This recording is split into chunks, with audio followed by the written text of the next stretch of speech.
سورج گرہن اور چاند گرہن کی اسلام میں کیا اہمیت ہے اور سائنٹیفکلی اس کی ایکسپلینیشن بھی فرما دیں پلیز. سائنٹیفکلی تو میرا خیال ہے آج کل سارے ہمارے مسلمانوں کو پتہ ہی ہے کہ چاند گرہن اور سورج گرہن کیوں لگتا ہے. جی ویسے یہاں پہ ہندوانہ معاشرے میں بڑی عجیب و غریب باتیں بھی مشہور تھی. ایون یہ بھی مشہور ہے کہ جی وہ چاند گرہن یا سورج گرہن لگا ہو تو یعنی کوئی پریگننٹ عورت جو ہے وہ باہر نہ نکلے، یہ ہو جائے گا. یہ ساری اسلام کے ساتھ تو یہ توہمات میں اسلام بلیو نہیں کرتا. اسلام کی تعلیمات بڑی یعنی واضح ہیں.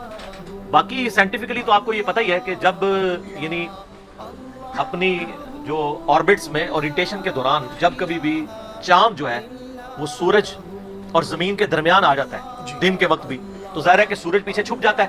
اس کی وجہ سے اچانک کافی بڑے لیول کا اندھیرا ہو جاتا ہے. اس کو ہم سورج کو کہتے ہیں گرہن لگنا. صحیح. سورج کے آگے چاند آ گیا تو کالا ہو گیا سارے کا سارا. یہ تو ہو گیا سورج گرہن. اور چاند گرہن یہ ہوتا ہے کہ چاند اور سورج کے درمیان جب ایگزیکٹ زمین آ جاتی ہے تو آپ کو پتا ہے چاند جو ہے وہ سورج کی روشنی کی وجہ سے روشن ہے انڈائریکٹلی. تو جب چاند اور سورج کے درمیان زمین آ جاتی ہے تو پھر سورج کی روشنی چاند تک نہیں پہنچ پاتی. اس کی وجہ سے چاند ایک دم سیاہ پڑ جاتا ہے، اس کو گرہن لگ جاتا ہے. تو یہ ہے سائنٹیفیکل ریزن.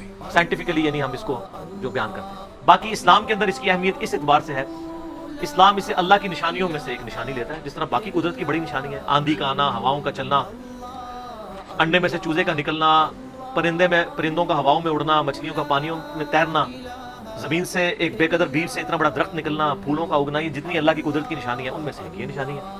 بخاری اور مسلم دونوں میں ایک حدیث موجود ہے.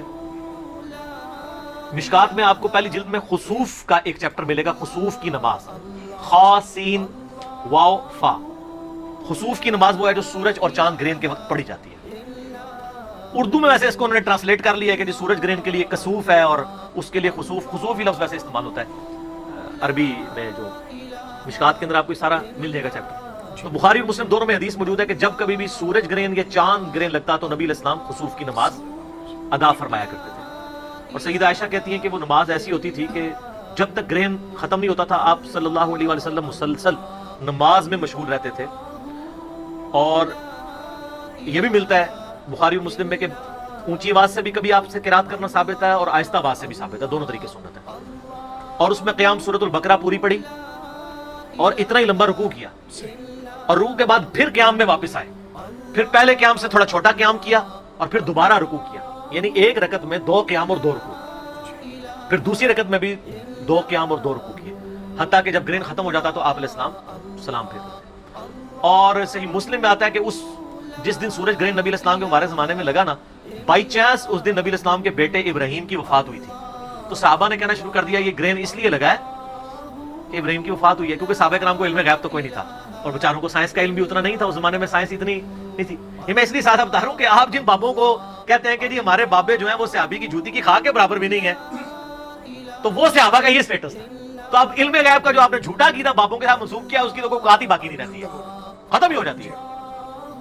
تو نبی علیہ السلام نے پھر صحابہ کرام سے کہا کہ اس لیے گرہن نہیں لگتا، یہ تو اللہ کی نشانیوں میں سے ایک نشانی ہے، کسی بندے کے مرنے کے اوپر گرہن نہیں لگتا.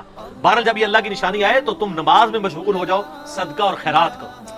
حتیٰ کہ صحیح بخاری میں آتا ہے کہ جب سورج گرہن یا چاند گرہن لگتا تو نبی علیہ السلام غلام بھی آزاد کیا کرتے تھے صدقہ خیرات کے طور پہ اللہ کی راہ میں. اللہ کی نشانیوں میں سے ایک نشانی. آپ دیکھیں ہے تو ایک سائنٹیفکل فینومینا ہے. چلے اس فینومینا کے بارے میں تو آپ کہہ سکتے ہیں کہ نبی علیہ السلام کے زمانے میں سائنس ایوالو نہیں تھی تو لوگ ڈر جاتے ہوں گے، اس لیے وہ نماز پڑھتے ہوں گے. کئی معاملات ایسے تھے جو اس زمانے میں ایوالو تھے. نبی علیہ السلام کا ایٹیچیوڈ ان معاملات میں بھی ایسا ہی ہوتا تھا. میں یہ ان لوگوں کے لیے بات کر رہا ہوں جو نبی علیہ السلام کی شخصیت پہ ایز اے نبی ہونے کے اعتراضات کر رہے ہوتے ہیں کہ جی تمہارے نبی جو ہے وہ خام خواہ ایک سائنٹیفک فینومینا کے اوپر پریشان ہو جاتے تھے، اس لیے کہ نبی علیہ السلام کی نظر اسباب پہ نہیں مسبب الاسباب پہ ہوتی تھی. اس کی میں آپ کو مثال دیتا ہوں. بخاری اور مسلم دونوں میں حدیث ہے. سیدہ عائشہ کہتی ہیں کہ جب کبھی آندھی چلتی باقی لوگ خوشیاں مناتے کہ بارش آئے گی. ظاہر ہے یہ چیز تو سائنٹیفکلی پروف تھی نا اس زمانے میں کہ آندھی کے ساتھ بارش اور بادل آئیں گے. چاند گرہن سورج گرہن تو چل لوگوں کو نہیں پتا تھا، یہ تو ایوالو تھی نا. تو نبی علیہ السلام آندھی آنے میں پریشان ہو جاتے تھے حالانکہ آپ کو پتا تھا کہ اس کے بعد بارش آنی ہے. تو اما عائشہ کہتی ہے کہ نبی علیہ السلام کبھی گھر کے اندر جاتے کبھی باہر آتے، اللہ کی تحمید تمجید تحلیل بیان کرتے سورج گرہن اور چاند گرہن کے موقع پہ بھی اور آندھی کے موقع پہ بھی. تو میں کہتی یا رسول اللہ صلی اللہ علیہ وسلم یہ تو خوشی کا موقع ہے، آندھی آئی ہے، بادل آئیں گے، بارش ہوگی، ظاہر ریگستان میں بارش کی بڑی اہمیت ہے، جی لوگ خوش ہوتے ہیں اور آپ پریشان ہو جاتے ہیں. ہائے ہائے. آپ نے فرمایا اے عائشہ سلام اللہ علیہ، مجھے کیا خبر کہ اس آندھی کے بعد جو بادل آئیں گے ان میں سے آگ برسے گی یا پانی. سیدہ عائشہ کہہ سکتی تھی یا رسول اللہ علیہ وسلم it is physical phenomena of nature, آپ کو نہیں پتا، یا رسول اللہ کو نہیں تھا پتا کہ بارش ہی برستی ہے. لیکن ان کو پتا تھا کہ نبی علیہ السلام کی نظر فیصلہ کرنے والے پہ ہوتی ہے، فزیکل فینومینا پہ نہیں ہوتی. بے شک. اور اس کا ثبوت یہ ہے کہ سیدہ عائشہ کو پھر حضور نے کہا کہ مجھے کیا پتا کہ آگ برسے گی، کیا تمہیں پتا نہیں ہے؟ سورہ ہود کی آیت تلاوت کی نبی علیہ السلام نے کہ جب قوم عاد کے اوپر عذاب آیا تھا تو ایک بادل کی شکل میں آیا تھا، بڑی گرمی ہوئی اور بڑے عرصے بعد ایک بادل نمودار ہوا تو ساری قوم اس بڑے بادل کے نیچے ٹھنڈک کے لیے آ گئی اور خوشیاں منانا شروع ہو گئی کہ ہم پہ یہ بادل برسے گا. اور اصل میں وہ آیا تھا عذاب قوم عاد کے اوپر. حضرت ہود علیہ السلام نے ان کو پہلے ہی کہہ دیا تھا کہ تم پہ عذاب آئے گا. وہ تو ایکسپیکٹ نہیں کر رہے تھے، انہوں نے تو یہی دیکھا تھا کہ بارش ہی برستی ہے بادل سے. جب وہ ساری قوم بادل کے نیچے جمع ہوئی، اللہ کی طرف سے آگ برسی، سارے بھسم ہو گئے.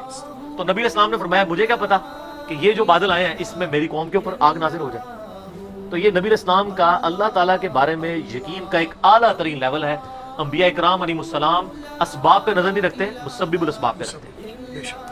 تو سورج گرہن اور چاند گرہن کی بس اتنی ہی اہمیت ہے کہ جس طرح قدرت کی اور بڑی نشانیاں ہیں ان میں سے یہ نشانی ہے. باقی اس کے ساتھ جتنے توہمات لوگوں نے جوڑے ہوئے ہیں، آج کے لوگوں نے کیا صحابہ کرام نے بھی جوڑ لیا تھا کہ انہوں نے کہا کہ نبی علیہ السلام کے بیٹے کی ڈیتھ ہوئی ہے اس لیے گرہن ہوا، تو نبی علیہ السلام نے اس کو اسی وقت کنڈیم کر دیا کہ ان چیزوں کے اس کے ساتھ ریلیٹ نہ کرو. ایسا نہیں ہوتا، یہ اللہ کی نشانیوں میں سے، یعنی اللہ تعالیٰ جب چاہتا ہے اس کے ساتھ ایسا معاملہ کرتا ہے.